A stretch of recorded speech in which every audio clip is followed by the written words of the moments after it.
प्यारे बच्चों, आज हम कक्षा 12 की भौतिक विज्ञान पढ़ रहे हैं। आज कक्षा 12 की भौतिक विज्ञान का जो हमारा अध्याय है, किरण प्रकाशिकी तथा प्रकाशिकी यंत्र का हम अध्ययन कर रहे हैं। प्यारे बच्चों, आज हम इस अध्याय के 5वें भाग और 5वीं कक्षा में हम चर्चा कर रहे हैं। प्यारे बच्चों, आज हम पढ़ेंगे लेंस के अपवर्तन के सूत्र का हम व्यंजक स्थापित करेंगे। प्यारे बच्चों, पतले लेंस द्वारा प्रकाश के अपवर्तन के सूत्र का हम व्यंजक स्थापित करेंगे, जिसको लेंस मेकर सूत्र के नाम से भी जाना जाता है। प्यारे बच्चों, जैसा कि अभी हम लोगों ने पिछली कक्षा में गोलीय पृष्ठ पर अपवर्तन के सूत्र को हम लोगों ने पढ़ा था। प्यारे बच्चों, वहां केवल गोलीय पृष्ठ की चर्चा की गई थी और यहां क्या कही जा रही है, लेंस पे अपवर्तन के लिए हम व्यंजक प्राप्त करने जा रहे हैं। प्यारे बच्चों, तो पतले लेंस के अपवर्तन के लिए हम व्यंजक प्राप्त करेंगे। इसके लिए सबसे पहले हमने एक उत्तल लेंस ले लिया है। प्यारे बच्चों, और इस उत्तल लेंस पर हम देखेंगे कि लेंस के अपवर्तन की फोकस दूरी के लिए व्यंजक क्या होता है, उसका हम डेरिवेशन करेंगे, यानी फार्मूला प्राप्त करेंगे। तो आज का जो हमारा कंटेंट है, आज का कंटेंट है पतले लेंस द्वारा प्रकाश के अपवर्तन का सूत्र, या इसको लेंस मेकर सूत्र या लेंस की फोकस दूरी का हम लोग व्यंजक प्राप्त करेंगे। प्यारे बच्चों, तो आज हम इसको प्राप्त करेंगे। तो हमने सबसे पहले प्यारे बच्चों आपके सामने एक उत्तल लेंस हमने बनाया है। प्यारे बच्चों, हमने यहां पतला लेंस कहा है। पतला लेंस का अभिप्राय क्या होगा? पतला लेंस का यह अभिप्राय होता है ऐसा लेंस जिसकी मोटाई नगण्य हो, यानी इतनी कम हो जिसको नगण्य माना जा सके, उसको हम पतला लेंस कहते हैं। तो अब जिसकी मोटाई अगर नगण्य हो जाएगी तो उसको पतला लेंस कहा जाएगा, यानी हम ये कह सकते हैं पतला लेंस का मतलब जिस लेंस की मोटाई न हो। प्यारे बच्चों, तो बिना मोटाई के किसी लेंस की कल्पना कर पाना संभव नहीं है। इसलिए प्यारे बच्चों, हम लोगों ने टी मोटाई के एक उत्तल लेंस को लिया है। हमने आगे चल करके जब हमने लेंस की मोटाई को टी कहा है और टी का मान ज्यों ही शून्य रख देंगे त्यों ही ये टी मोटाई का लेंस एक पतला लेंस बन जाएगा। प्यारे बच्चों, तो इस अभिधारणा को आप ध्यान देंगे। हम क्या आपको बताना चाह रहे हैं? हम ये बता रहे हैं कि सबसे पहले हम टी मोटाई का एक उत्तल लेंस लेते हैं और पतला लेंस का अभिप्राय होता है कि ऐसा लेंस जिसकी मोटाई न हो, नगण्य हो, उसको हम पतला लेंस कहेंगे। तो ये पतला लेंस कब बनेगा? जब इसकी मोटाई न हो। तो हम पहले टी मोटाई का एक उत्तल लेंस ले लेते हैं, आगे चल करके हम टी का मान शून्य रख देंगे, तो यही टी मोटाई का उत्तल लेंस एक पतला लेंस कहा जाएगा। प्यारे बच्चों, आपके सामने एक हमने उत्तल लेंस एल को लिया है। इस उत्तल लेंस के मुख्य अक्ष पर हमने एक वस्तु ओ को रखा है। प्यारे बच्चों, अब अगर हम इस वस्तु ओ को रखते हैं तो इसके सामने दो गोलीय पृष्ठ आते हैं। एक देखिए, इस तरह से गोलीय पृष्ठ आता है P1 ध्रुव और एक इस तरह से गोलीय पृष्ठ आता है P2 ध्रुव। यानी कह सकते हैं एक तो इसमें उत्तल पृष्ठ बनता है और दूसरा इसमें अवतल पृष्ठ बनता है। प्यारे बच्चों, पीछे गोलीय पृष्ठ हम ड्राइव करा रहे थे तो हमने लिया था, जो आप देखे होंगे कि इस तरह का एक पृष्ठ लिया गया था जो उत्तल पृष्ठ था, और इसमें एक और पृष्ठ है जो कि अवतल पृष्ठ है। यानी जो आप ये देख रहे हैं ये दो पृष्ठों से घिरा हुआ उत्तल लेंस है, जिसमें हम कह सकते हैं कि एक की वक्रता त्रिज्या R1 है और दूसरे की वक्रता त्रिज्या क्या है? R2 है। प्यारे बच्चों, तो सबसे पहले हम चर्चा करते हैं कि जब हमारे पास एक उत्तल पृष्ठ है, यानी P1 जो ध्रुव जिसका दिखाई दे रहा है, जब ये पृष्ठ है और दूसरा वाला पृष्ठ नहीं है प्यारे बच्चों, तब हम देखते हैं कि अगर हम कोई बिंदु वस्तु लेते हैं, इस बिंदु वस्तु का पहले पृष्ठ के द्वारा हमारा जो प्रतिबिंब जो है I डैश पर बनता है। तो प्यारे बच्चों, अगर हम वस्तु को पहले पृष्ठ से U दूरी पर रखते हैं तो प्रतिबिंब जो है पहले ही पृष्ठ से V डैश दूरी पर बनता है। यानी अगर इसको हम I डैश कहें तो प्रतिबिंब की दूरी को हम V डैश से क्या करते हैं? व्यक्त कर देते हैं। अब प्यारे बच्चों, अब सपोज करिए कि अब दूसरा पृष्ठ इसके सामने आ जाता है। जो ही दूसरा पृष्ठ सामने आएगा, इसके सामने जो प्रतिबिंब I डैश था वो दूसरे पृष्ठ के लिए वस्तु का कार्य करने लगेगा। अब जब ये वस्तु का कार्य करेगा, आभासी वस्तु का कार्य करेगा, जिससे इसका प्रतिबिंब वास्तविक प्रतिबिंब I पर बन जाता है। प्यारे बच्चों, तो दूसरे पृष्ठ से प्रतिबिंब की दूरी क्या हो जाएगी? V हो जाएगी। अब हमने मान लिया है कि कांच के पदार्थ का अपवर्तनांक स्मॉल n है। तो प्यारे बच्चों, पहले अपवर्तन में हम देखते हैं कि जब ये केवल एक पृष्ठ है तो प्रकाश वायु से कांच में प्रवेश करती है जिसका अपवर्तनांक क्या है, n है। फिर जब हम दूसरे पृष्ठ को लेंगे तो कांच से वायु में हम देखते हैं कि उसका प्रतिबिंब जो बनता है, प्रकाश जो है कांच से वायु में जाती है, तो हम कहेंगे कि अपवर्तनांक जो है 1/n हो जाएगा। क्योंकि हमने बताया था प्यारे बच्चों, एक माध्यम के सापेक्ष दूसरे माध्यम का अपवर्तनांक, दूसरे माध्यम के सापेक्ष पहले माध्यम के अपवर्तनांक की क्या होता है, व्युत्क्रम होता है। यानी 1n2 = 1/2n1 होता है, या एक को अगर n मान लिया जाए तो दूसरा 1/n हो जाएगा।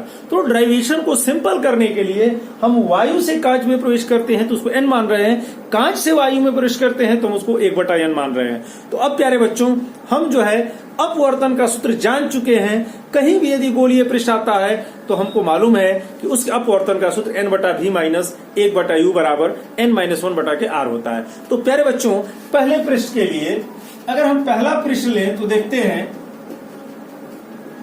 पहले पृष्ठ के लिए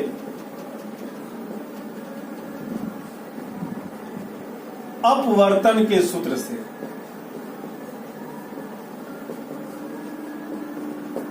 प्यारे बच्चों, तो पहले के लिए हम अपवर्तन का सूत्र लगाते हैं। अपवर्तन का सूत्र आप जानते क्या होता है, n/v n/k। प्यारे बच्चों, पहले पृष्ठ के लिए हम ले रहे हैं तो पहले पृष्ठ के लिए जो वस्तु है u है, जो प्रतिबिंब है वो v' है, तो सबसे पहले n/k v होता है, तो v की जगह क्या हो जाएगा, n/k v' minus 1/k u होता है तो 1/u हो जाएगा, बराबर n-1/k। हमने पहले ही कहा कि पहले पृष्ठ की वक्रता त्रिज्या को हम r1 मान रहे हैं, तो ये हो गया r1 हो गया। ये आपका इक्वेशन नंबर हमारा 1 हो गया प्यारे बच्चों। अब इसी के बाद हम दूसरे पृष्ठ के लिए लेते हैं प्यारे बच्चों, दूसरे पृष्ठ के लिए। अब देख सकते हैं प्यारे बच्चों, दूसरे पृष्ठ के लिए भी अपवर्तन का सूत्र लगाएंगे। तो अब जो अपवर्तनांक हमारा n था, वो अपवर्तनांक क्या हो जाएगा, 1/kn हो जाएगा। तो सबसे पहले n के स्थान पर ये क्या हो जाएगा, 1/n/k। दूसरे पृष्ठ के लिए जो प्रतिबिंब की दूरी है वो अब v' नहीं है, इस दूसरे पृष्ठ के लिए प्रतिबिंब की दूरी v है, तो v हो गया माइनस 1/k। अब देखेंगे कि u कितना है। अब हमारा दूसरे पृष्ठ के लिए प्यारे बच्चों v को हमको निकालना पड़ेगा, u को हमको ज्ञात करना पड़ेगा दूसरे पृष्ठ के लिए। तो गौर से देखें, दूसरा पृष्ठ ये है और ये जो है दूसरे पृष्ठ के लिए वस्तु का कार्य करता है। इसका मतलब दूसरे पृष्ठ से i' यानी P2 से i' की दूरी जो है u है दूसरे पृष्ठ के लिए। तो u का मान निकालने के लिए यहां से यहां तक v' है, लेंस की मोटाई t है, v' में से अगर t को घटा दे तो u प्राप्त हो जाएगा प्यारे बच्चों। यानी यहां से लेकर के यहां तक अगर u निकाला जाए तो ये v' माइनस क्या हो जाएगा, t हो जाएगा। यानी ये v' में से इस t को घटा दिया जाए तो दूसरे पृष्ठ के लिए वस्तु u बन जाएगा। तो u का मान कितना हो गया, v' माइनस t हो गया, बराबर 1/n-1/के दूसरे पृष्ठ की वक्रता त्रिज्या को हमने क्या माना है, r2 माना है प्यारे बच्चों। तो आप देख सकते हैं, हमने अपवर्तन का सूत्र लगाया। पिछले हम भाग में पढ़ाए थे कि किसी गोलीय पृष्ठ पर अपवर्तन का सूत्र n/v माइनस 1/u बराबर n-1/r होता है प्यारे बच्चों। तो इसी फार्मूले को हमने लगाया, पहले गोलीय पृष्ठ के लिए लगाया n/v' माइनस 1/u बराबर n-1/r1। दूसरे पृष्ठ के लिए जब हमने लगाया तो n के स्थान पर 1/n हो जाएगा, क्योंकि वायु से कांच और फिर कांच से वायु, वायु से कांच में जाने पर अपवर्तनांक n है और कांच से वायु में जाने पर अपवर्तनांक जो है 1/n है। तो प्यारे बच्चों, हमने ये प्राप्त कर लिया। अब इसको हम थोड़ा सॉल्व कर लेते हैं। इसको हम इस प्रकार लिख देते हैं, n से इसमें मल्टीप्लाई कर देते हैं और साथ ही साथ हम पतला लेंस भी ले लेते हैं। अगर पतला लेंस लेते हैं तो t = क्या हो जाएगा, 0 लिखेंगे। चूंकि लेंस पतला है, चूंकि लेंस पतला है तो t बराबर क्या हो जाएगा, t बराबर 0। पहले हमने बताया था कि पतला लेंस उसको कहते हैं जिसकी मोटाई क्या हो, शून्य हो या नगण्य हो, उसको हम पतला लेंस कहते हैं। तो t = 0 इसमें रख देंगे और साथ ही साथ जो है हम इसमें n से गुणा कर देते हैं। ठीक है प्यारे बच्चों, अगर हम n से गुणा कर दें साथ ही साथ तथा n से गुणा कर दें, n से गुणा।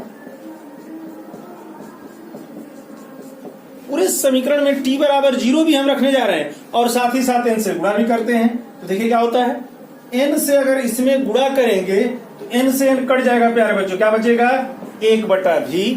गौर से देखिए 1/n में अगर n से मल्टीप्लाई होगा तो n से n कट जाएगा 1/v माइनस, इसमें n से गुणा होगा तो n हो जाएगा, n का 1 में गुणा करेंगे तो अब देखिए v डैश माइनस टी, हमने कह दिया कि चूंकि लेंस पतला है इसलिए t का मान 0 है, तो क्या हो जाएगा केवल v डैश, t का मान यहाँ हमने शून्य रख दिया, क्योंकि जब हमने कह दिया कि लेंस पतला है तो पतला लेंस उसको कहते हैं जिसकी मोटाई क्या हो, शून्य हो। तो प्यारे बच्चों t का मान 0 रख दिया, n का गुणा कर दिया, n बटा में v डैश हो गया बराबर। प्यारे बच्चों यहाँ देखें, अगर हम इसमें n को एलसीएम ले ले, यहाँ एक लाइन और बढ़ा देते हैं, अगर n को एलसीएम ले लेते हैं हम नीचे, तो ऊपर देखिए क्या हो जाएगा 1 माइनस n बटा के क्या हो जाएगा R2। प्यारे बच्चों ये देखिए, इसी को हमने इस प्रकार लिख दिया। अब इसमें भी n से गुणा करेंगे तो n से n कट जाएगा, क्या बचेगा 1 माइनस n बटा के R2 हो जाएगा। ये हमारा हो गया समीकरण नंबर 2 हो गया प्यारे बच्चों, ठीक है। अब हमको कुछ नहीं करना है प्यारे बच्चों, समीकरण 1 में समीकरण 2 को हमको जोड़ देना है। अब अगर हम समीकरण 1 में समीकरण 2 को जोड़ते हैं तो देखेंगे क्या प्राप्त होता है। अब लिखेंगे, आपके पास देखिए समीकरण 1 है ये और वो समीकरण 2 है, तो प्यारे बच्चों इसको हम मिटा दें। अगर स्क्रीनशॉट लेना चाहे तो ले लें, आगे हम इसको मिटाते हैं।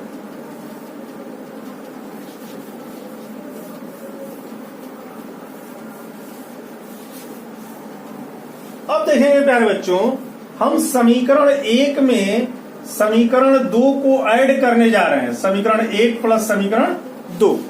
समीकरण 1 में समीकरण 2 को हम जोड़ रहे हैं। समीकरण 1 देखिए हमारे पास क्या है, n बटा के v डैश, ये देखिए माइनस 1 बटा के u प्लस समीकरण 2 को जोड़ रहे हैं 1 बटा के v माइनस n बटा के v डैश बराबर, इसको जोड़ेंगे ये आपका हो गया n माइनस 1 बटा R1 और प्यारे बच्चों प्लस 1 माइनस n बटा के R2 हो जाएगा।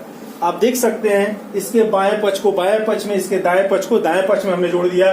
इस तरह से हमने समीकरण 1 में समीकरण 2 को जोड़ दिया। अब इसको हम सॉल्व करते हैं, जोड़ने के बाद तो देखते हैं n बटा v डैश से n बटा v डैश कैंसिल हो जाता है, क्या बचता है 1 बटा के v माइनस 1 बटा u बराबर n माइनस 1 बटा के R1। इसमें से माइनस कॉमन ले लेते हैं तो ये भी जो 1 माइनस n है ये भी n माइनस 1 हो जाएगा। प्यारे बच्चों बटा में क्या हो जाएगा R2 हो जाएगा। अब देखिए कॉमन ले सकते हैं, 1 बटा v माइनस 1 बटा u बराबर n माइनस 1 कॉमन 1 बटा R1 माइनस 1 बटा के R2। प्यारे बच्चों ये समीकरण नंबर हमारा क्या हो गया 3 हो गया।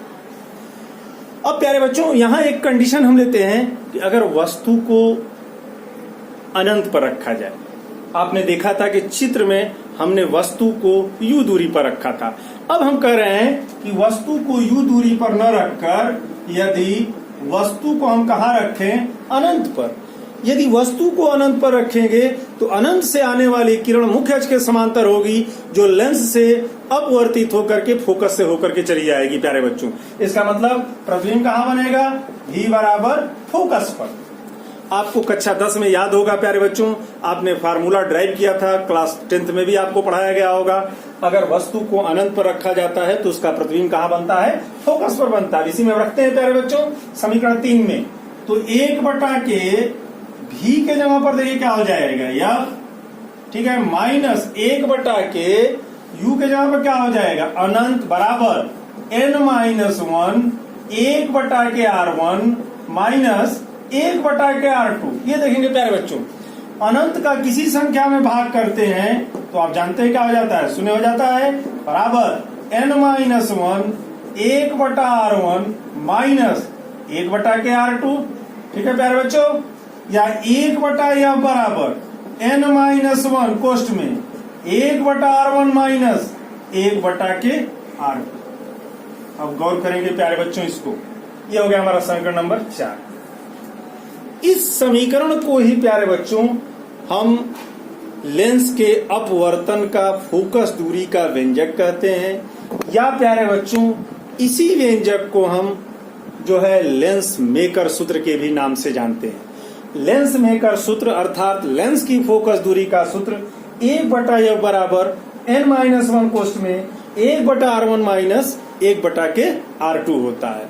तो प्यारे बच्चों यही लेंस के अपवर्तन का सूत्र है और इसी को लेंस मेकर सूत्र भी हम कहते हैं। अब आता है हमारे दिमाग में एक क्वेश्चन आता है कि जो हमने लेंस मेकर सूत्र प्राप्त किया ये लेंस की फोकस दूरी का सूत्र होता है और हमको पढ़ाया गया कि लेंस की फोकस दूरी का सूत्र 1/f बराबर 1/v माइनस 1/u होता है। प्यारे बच्चों आपको याद होगा क्लास 10th में आपको पढ़ाया गया होगा कि लेंस की फोकस दूरी का सूत्र 1/f बराबर 1/v माइनस 1/u होता है। और यहाँ हम क्या पढ़ा रहे हैं, लेंस की फोकस दूरी का व्यंजक n-1 1/r1 माइनस 1/r2 हम बता रहे हैं। इसका मतलब प्यारे बच्चों आपको ये समझना है दोनों ही लेंस की फोकस दूरी का सूत्र है, ये अपवर्तनांक और वक्रता त्रिज्या के पदों में है और वहां जो है वस्तु से लेंस की दूरी u और वस्तु से प्रतिबिंब की दूरी v तथा लेंस की फोकस दूरी के पदों के बीच में था। यानी वस्तु से दूरी और प्रतिबिंब की दूरी होने पर फोकस दूरी हम ज्ञात कर सकते हैं और यहाँ लेंस के पदार्थ का अपवर्तनांक और वक्रता त्रिज्या ज्ञात करने पर भी फोकस दूरी हम ज्ञात कर सकते हैं। दोनों फोकस दूरी का व्यंजक ही है, ये अपवर्तनांक के पदों में है, ये अपवर्तन का व्यंजक है, इसको लेंस मेकर का सूत्र कहते हैं या लेंस के अपवर्तन का भी सूत्र इसको कहते हैं। प्यारे बच्चों अब आगे हमारा सवाल कि हम देखते हैं कि क्या ये व्यंजक अगर वही व्यंजक है जो हम बता रहे हैं, जो हम लेंस की फोकस दूरी का व्यंजक होता है 1/f बराबर 1/v माइनस 1/u, तो उसको हम प्राप्त कर सकते हैं कि नहीं। तो प्यारे बच्चों आप देखेंगे उसको हम प्राप्त कर सकते हैं। गौर से देखें समीकरण हमने यहाँ 3 प्राप्त किया था। गौर से देखिए ये आपका समीकरण 3 है और ये आपका समीकरण 4 है। समीकरण 3 और 4 से आपको कुछ नहीं करना है, कंपेयर कर देना है, तुलना कर दीजिए। तो हम यहाँ लिखते हैं कि समीकरण 3 और 4 से तुलना करने पर, ठीक है प्यारे बच्चों, तुलना करेंगे तो दोनों का दायां पक्ष देखिए, इसका दायां पक्ष और इसका दायां पक्ष दोनों समान है। प्यारे बच्चों दोनों का दायां पक्ष समान है इसलिए दोनों का बायां पक्ष भी समान होगा, इसलिए हो जाएगा 1/f देखिए बराबर 1/v माइनस 1/u। आपको याद होगा यही आपने पढ़ा था कि लेंस की फोकस दूरी का यही क्या होता है, व्यंजक होता है। अब आपको समझ में आ गया होगा प्यारे बच्चों कि हम यहाँ पे अपवर्तन के रूप में लेंस मेकर का सूत्र हमने प्राप्त किया जो अपवर्तनांक और वक्रता त्रिज्या के पदों में है, जिसको लेंस के अपवर्तन का भी व्यंजक कहते हैं और साथ ही साथ लेंस की फोकस दूरी के भी व्यंजक का दूसरा रूप है, हम कंपेयर करके प्राप्त कर सकते हैं कि लेंस की फोकस दूरी का व्यंजक 1/f बराबर 1/v माइनस 1/u होता है। अब प्यारे बच्चों हमारा अगला कंटेंट है कि संयुक्त लेंस की फोकस दूरी ज्ञात करना। अगर दो लेंसों को हम आपस में संपर्क में रखें तो उसकी संयुक्त फोकस दूरी के लिए हम व्यंजक प्राप्त कर सकते हैं। देखें प्यारे बच्चों, तो प्यारे बच्चों देखिए अगला हमारा कंटेंट है कि संपर्क में दो रखे पतले लेंस के संयोजन का सूत्र हम स्थापित करने जा रहे हैं। प्यारे बच्चों बहुत ही बोर्ड की दृष्टि से बहुत ही इंपॉर्टेंट क्वेश्चन है प्यारे बच्चों। तो हम देखिए आज हम ड्राइव करने जा रहे हैं कि संपर्क में रखे दो पतले लेंसों के संयोजन का क्या सूत्र होता है। प्यारे बच्चों हम संयोजन करने जा रहे हैं दो पतले लेंसों का। पहले ही जब हमने पतला लेंस कर लिया तो हम मान ले रहे हैं कि इसकी मोटाई क्या है, 0 है, =0। इसका मतलब दोनों लेंसों को सटा भी दिया तो ही ये पतला ही लेंस है, अर्थात इसकी मोटाई बहुत ही कम है, अर्थात उपेक्षणीय है। ठीक है प्यारे बच्चों, तो आप देखेंगे हम तब इस ड्राइवेशन को करने जा रहे हैं जब दो उत्तल लेंसों को हमने संपर्क में रखा है।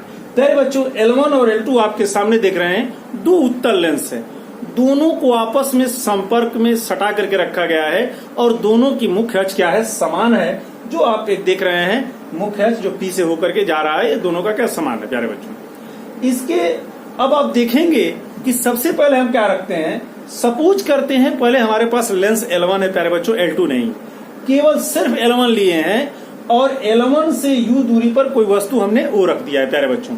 तो हम देखते हैं कि O का जो है प्रतिबिंब जो है I डैश पर बनता है प्यारे बच्चों। अब जो है हम आप देख सकते हैं कि हमने पहले ही पतला लेंस दोनों को कह दिया इसकी मोटाई उपेक्षणीय है, इसलिए इसके P से हमने ले लिया कि U दूरी पर वस्तु है और V' दूरी पर क्या बन रहा है, प्रतिबिंब बन रहा है प्यारे बच्चों। ठीक है, अब सपोज कर लीजिए अब दूसरे उत्तल लेंस को लिया करके उसके बगल में संपर्क में सटा करके रख देते हैं। तो हमने दूसरे लेंस L2 को L1 के बगल में सटा करके रख दिया है प्यारे बच्चों। चूंकि दोनों पतला लेंस है इसलिए मोटाई उसकी उपेक्षणीय है, यानी लगभग बहुत ही कम है। तो अब प्यारे बच्चों हम देखेंगे कि जो ही दूसरा उत्तल लेंस हम ले आकर के रखते हैं त्यों ही जो है दूसरे लेंस से जो प्रतिबिंब है वो वास्तविक प्रतिबिंब I पर बन जाता है, जो कि P से कितनी दूरी पर स्थित है, V दूरी पर स्थित है। तो प्यारे बच्चों आपको पहले समझना है कि दो उत्तल लेंसों को संपर्क में रख करके हम संयुक्त लेंस की फोकस दूरी की गणना करने जा रहे हैं प्यारे बच्चों। अब दो उत्तल लेंस आपके सामने हैं, एक L1 है और एक L2 है, दोनों को हम आपस में संपर्क करके रखे हुए हैं। अब हम सबसे पहले चित्र को हम देखेंगे कि चित्र हमने क्या बनाया है। सबसे पहले सपोज करिए कि हमने पहले एक L1 उत्तल लेंस को लिया और L1 उत्तल लेंस के सामने U दूरी पर एक वस्तु हमने O रखा प्यारे बच्चों। इस O दूरी पर वस्तु U है जिसका आभासी प्रतिबिंब जो है I' पर क्या होता है प्यारे बच्चों, बनता है। यानी उत्तल लेंस L1 के माध्यम से वस्तु O का प्रतिबिंब I' पर बनता है। अब प्यारे बच्चों इस लेंस से वस्तु की दूरी U और लेंस से प्रतिबिंब की दूरी क्या हो गई, V' हो गई। अब प्यारे बच्चों हम दूसरा लेंस भी लेकर के आते हैं और L1 के संपर्क में सटा करके क्या करते हैं, रख देते हैं। अब जब ही सटा कर रखते हैं तो इस L2 के सामने I' आ जाता है और यह I' लेंस L2 के लिए आभासी वस्तु का कार्य करने लगता है जिसका प्रतिबिंब I पर बन जाता है, जो P से V दूरी पर स्थित होता है प्यारे बच्चों। तो इस प्रकार हमको उम्मीद है कि आप चित्र समझ गए होंगे।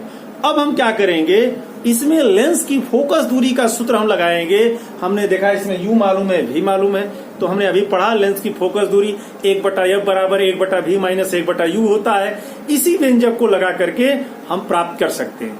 अब प्यारे बच्चों हम मान लेते हैं कि पहले लेंस की फोकस दूरी f1 है और दूसरे उत्तल लेंस की फोकस दूरी क्या है, f2 है। तो सबसे पहले लेंस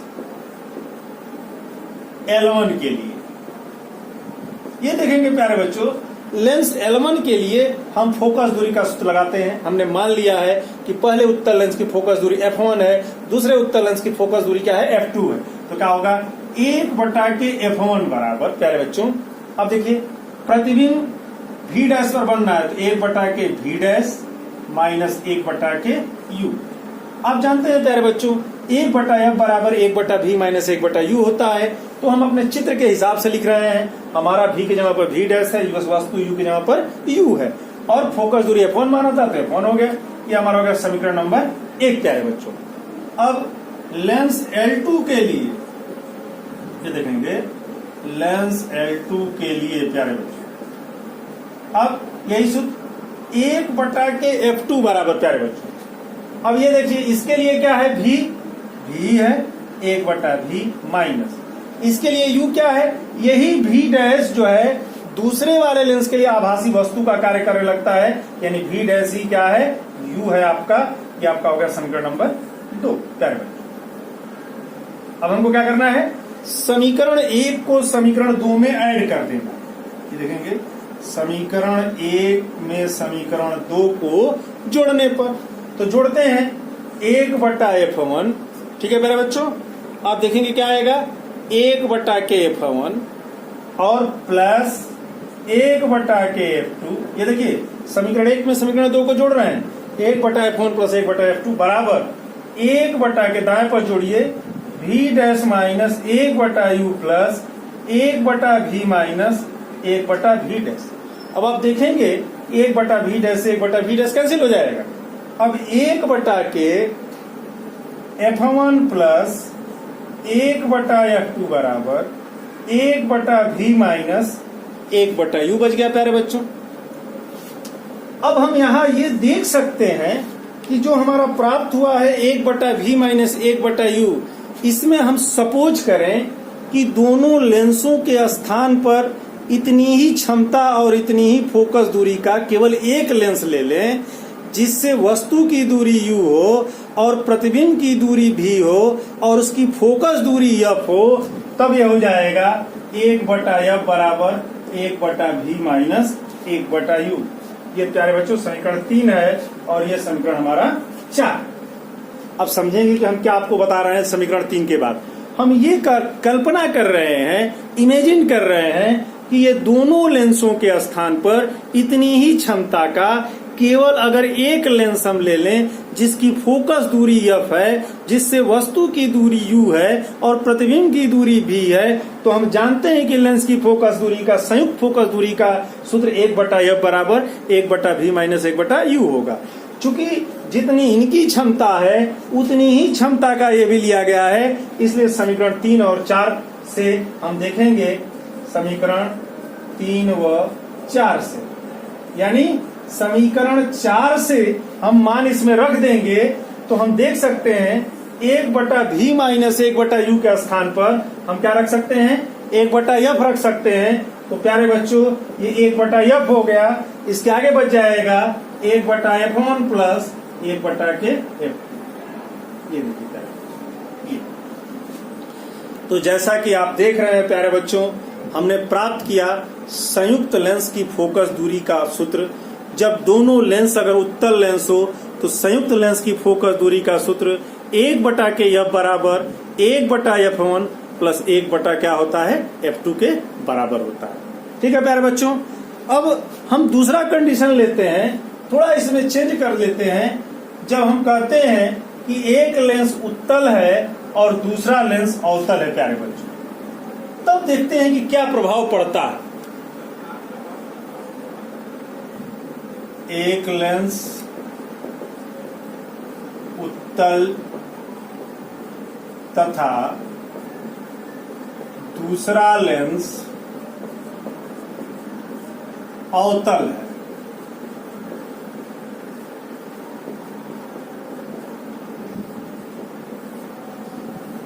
देखेंगे प्यारे बच्चों, अभी हमने पहले कंडीशन में दोनों लेंस को ही उत्तल लिया था। अब हम कह रहे हैं कि एक उत्तल ले लें और एक अवतल ले लें, तो क्या फर्क पड़ेगा प्यारे बच्चों। अब जानते हैं कि उत्तल लेंस की फोकस दूरी धनात्मक होती है और अवतल लेंस की फोकस दूरी क्या होती है, ऋणात्मक होती है। तो इसी वैल्यू को हम इसी व्यंजक में रख देंगे। 1/f बराबर 1/+f1 और प्लस 1/ के माइनस f2। क्यों हमने ऐसा कर दिया, क्योंकि हम जानते हैं कि उत्तल लेंस की फोकस दूरी धनात्मक होती है और अवतल लेंस की फोकस दूरी ऋणात्मक होती है। तब देखिए प्यारे बच्चों क्या सूत्र हो जाएगा, 1/f बराबर 1/f1 माइनस 1/ के f2। ये गौर करें, या यहां चलिए इसको गौर से देखेंगे तो हमने क्या प्राप्त कर लिया, या इसको आप लघुत्तम ऐसा लिख सकते हैं f1 f2 प्यारे बच्चों, ऊपर हो जाएगा f2 माइनस f1। देखेंगे अगर दोनों संयुक्त लेंस उत्तल लेंस है तो उसकी संयुक्त फोकस दूरी 1/f बराबर 1/f1 प्लस 1/f2 होता है, और अगर एक उत्तल एक अवतल है तो 1/f1 माइनस 1/f2 होता है। जरा देखते हैं इसमें कुछ कंडीशन हमको प्राप्त होता है प्यारे बच्चों। अगर हम इसी को f बराबर लिख दें तो ये देखें f1 प्लस f2 उल्टा हो जाएगा और f2 माइनस f1। इसी व्यंजक को देखिए प्यारे बच्चों, हमने इस प्रकार लिख दिया। अगर f बराबर लिखेंगे तो f1 f2 ऊपर चला जाएगा और f2 माइनस f1 हो जाएगा। अब प्यारे बच्चों देखेंगे कि इस व्यंजक में यदि f1 बराबर f2 ले लिया जाए, ये कंडीशन देखें प्यारे बच्चों। अगर जो दोनों हमने एक उत्तल और एक अवतल लिया है, अगर दोनों की फोकस दूरी समान ले लें तो देखते हैं कि लेंस की फोकस दूरी पर क्या प्रभाव पड़ेगा, संयुक्त लेंस की फोकस दूरी पर क्या प्रभाव पड़ेगा। अगर f1 f2 बराबर है तो हर इसका क्या हो जाएगा, 0 हो जाएगा, और 0 का इसमें भाग देंगे तो f इक्वल टू क्या हो जाएगा, अनंत हो जाएगा प्यारे बच्चों। यानी एक उत्तल लेंस है, एक अवतल लेंस है, ठीक है। अब जो है दोनों की फोकस दूरी अगर बराबर ली जाए तो संयुक्त लेंस की फोकस दूरी अनंत हो जाएगी, अर्थात संयुक्त लेंस अब एक लेंस की भांति व्यवहार नहीं करेगा, एक समतल प्लेट की भांति व्यवहार करेगा, अर्थात वो एक समतल प्लेट बन जाएगा। दूसरा देखिए प्यारे बच्चों, number 2, f1 greater than f2। अगर f1 को बड़ा कर दिया जाए f2 से तो संयुक्त लेंस की फोकस दूरी जो है वो ऋणात्मक आ जाएगी प्यारे बच्चों। ये आप देख सकते हैं, अगर f1 को f2 से बड़ा कर दिया जाए, अगर ये बड़ा हो जाए इससे, तो फोकस दूरी ऋणात्मक आने लगेगी। यानी एक उत्तल लिए हैं और एक अवतल लिए हैं, तब भी संयुक्त लेंस एक अवतल लेंस की भांति व्यवहार करेगा प्यारे बच्चों। अब तीसरा है f1 लेस देन f2 कर देते हैं। अगर f1 छोटा है तो अब देखिए क्या लगेगा, धनात्मक आएगा प्यारे बच्चों। अगर धनात्मक आएगा तो एक उत्तल और एक अवतल लेंस लिए हैं, तब भी वो लेंस जो है प्यारे बच्चों कैसा व्यवहार करेगा, एक उत्तल लेंस की भांति ही व्यवहार करेगा। तो आप याद रखेंगे, हम इस संयोजन में किसी को कम या ज्यादा करने से इस संयोजन पर कोई फर्क नहीं पड़ेगा प्यारे बच्चों। लेकिन जब एक उत्तल और एक अवतल लेते हैं तो आप देखेंगे कि इसके संयोजन में अगर f1 f2 को इक्वल करते हैं, f1 को f2 से बड़ा रखते हैं, f1 को f2 से छोटा रखते हैं, तो जो संयुक्त लेंस का व्यवहार है वो बदल जाता है। अगर f1 f2 बराबर है तो एक समतल प्लेट की भांति व्यवहार करेगा। अगर जो है f1 f2 से बड़ा है तो वो संयुक्त लेंस अवतल लेंस की भांति व्यवहार करेगा। अगर f1 f2 से छोटा है तो एक उत्तल लेंस की भांति व्यवहार करेगा। तो हमको उम्मीद है प्यारे बच्चों आज का वीडियो आपको पसंद आया होगा और आज के ड्राइवेशन को आपने ध्यान से देखा होगा और बहुत महत्वपूर्ण आपको आज के ड्राइवेशन बताए गए, इसको आप ध्यान देंगे, बोर्ड की दृष्टि से ध्यान देंगे। किसी तरह की कोई आपको दिक्कत अगर इस वीडियो में नजर आए तो आप हमको कमेंट के माध्यम से सूचित करेंगे। हम आपको पुनः जो है इसको और बेहतर ढंग से समझाने और बताने का प्रयास करेंगे। बहुत बहुत धन्यवाद।